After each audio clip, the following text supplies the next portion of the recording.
ویسے کہنے کو تو بڑھا ہے لیکن علمی طور پر چھوکرا مولوی ہے شامل آئی ظہیر لاہور کا، کہتا ہے ہم ہر صدی میں ہر دور میں ہیں اہل حدیث۔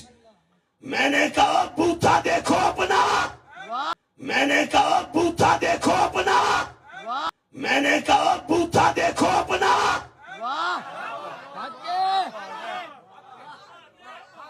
ابھی کل یہاں برے صغیر کی عدالت میں چٹے چوڑوں کو درخواستیں دے دے کے ترلے مار کے نام منظور کروانے والا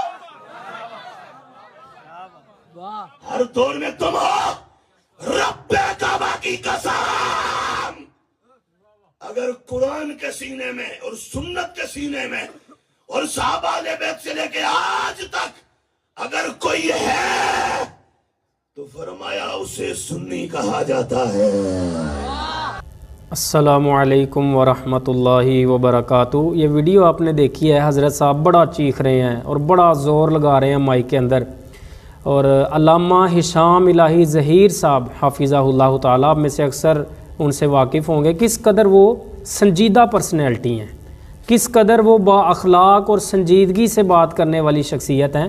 ان کے بارے میں کس قدر چیخ کر یہ بندہ اپنے دل کو ٹھنڈک پہنچانے کی کوشش کر رہا ہے۔ میں نے کہا بوتھا دیکھو اپنا، میں نے کہا بوتھا دیکھو اپنا۔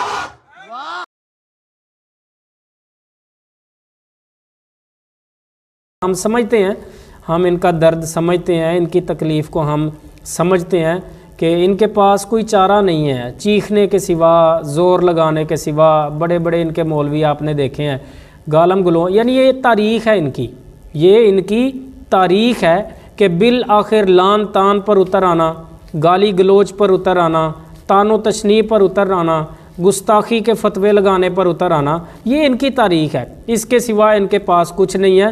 اور اللہ کے فضل و کرم سے، اللہ رب العالمین کے فضل و کرم سے اہل حق کو اور حق کی دعوت کو نہ تو آج تک دبایا اور مٹایا جا سکا ہے، اور نہ قیامت تک جو ہے وہ دبایا اور مٹایا جا سکے گا۔ علامہ ہشام الہی ظہیر صاحب حافظہ اللہ تعالیٰ نے شاید یہ بات کی کہ اہل حدیث، منہج اہل حدیث یہ نبی کریم صلی اللہ علیہ وسلم کے دور سے لے کر آج تک چلتے آ رہے ہیں، اور اس بندے نے چیخ کر زور لگا کر اس بات کا رد کیا ہے، اور شاید یہ ثابت کرنے کی کوشش کی ہے، اور بڑا چیخ کر کہہ رہا ہے جی انگریزوں سے انہوں نے اپنا نام رجسٹر کروایا۔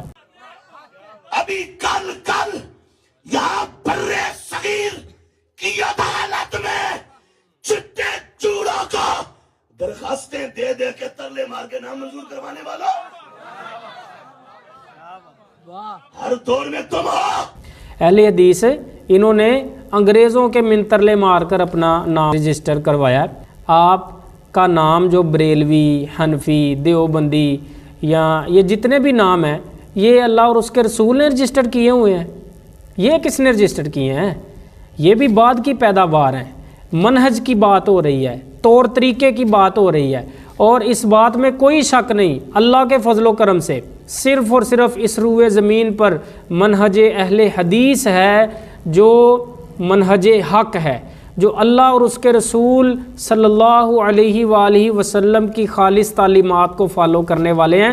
آپ کے چیخنے چلانے سے کچھ نہیں بننا، آپ کے زور لگانے سے کچھ نہیں بننا، گالی گلوچ کرنے سے کچھ نہیں بننا، گستاخیوں کے فتوے لگانے سے کچھ نہیں بننا۔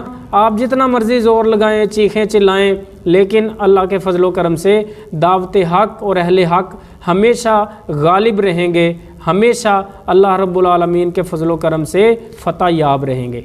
اچھا، اور پھر آخر میں کہتے ہیں کہ جو اللہ کے نبی کے دور سے لے کر آج تک چلے آ رہے ہیں وہ سنی ہیں۔ رب کعبہ کی قسم، اگر قرآن کے سینے میں اور سنت کے سینے میں اور صحابہ اہل بیت سے لے کے آج تک اگر کوئی ہے تو فرمایا اسے سنی کہا جاتا ہے۔ یہ تو ہم بھی مانتے ہیں، سنی ہیں، اہل سنت اہل حق ہیں، اور اہل سنتی جو ہیں وہ اللہ کے نبی کے دور سے لے کر آج تک چلے آ رہے ہیں، لیکن وہ سنی اور وہ اہل سنت صرف اور صرف اہل حدیث ہیں، اور یہ تو آپ کے 11ویں والے پیر صاحب بھی مان کے گئے ہوئے ہیں، پتہ ہوگا آپ کو۔ انہوں نے بھی کہا کہ حقیقی جو اہل سنت اور سنی ہیں وہ اہل حدیث ہیں اللہ کے فضل و کرم سے۔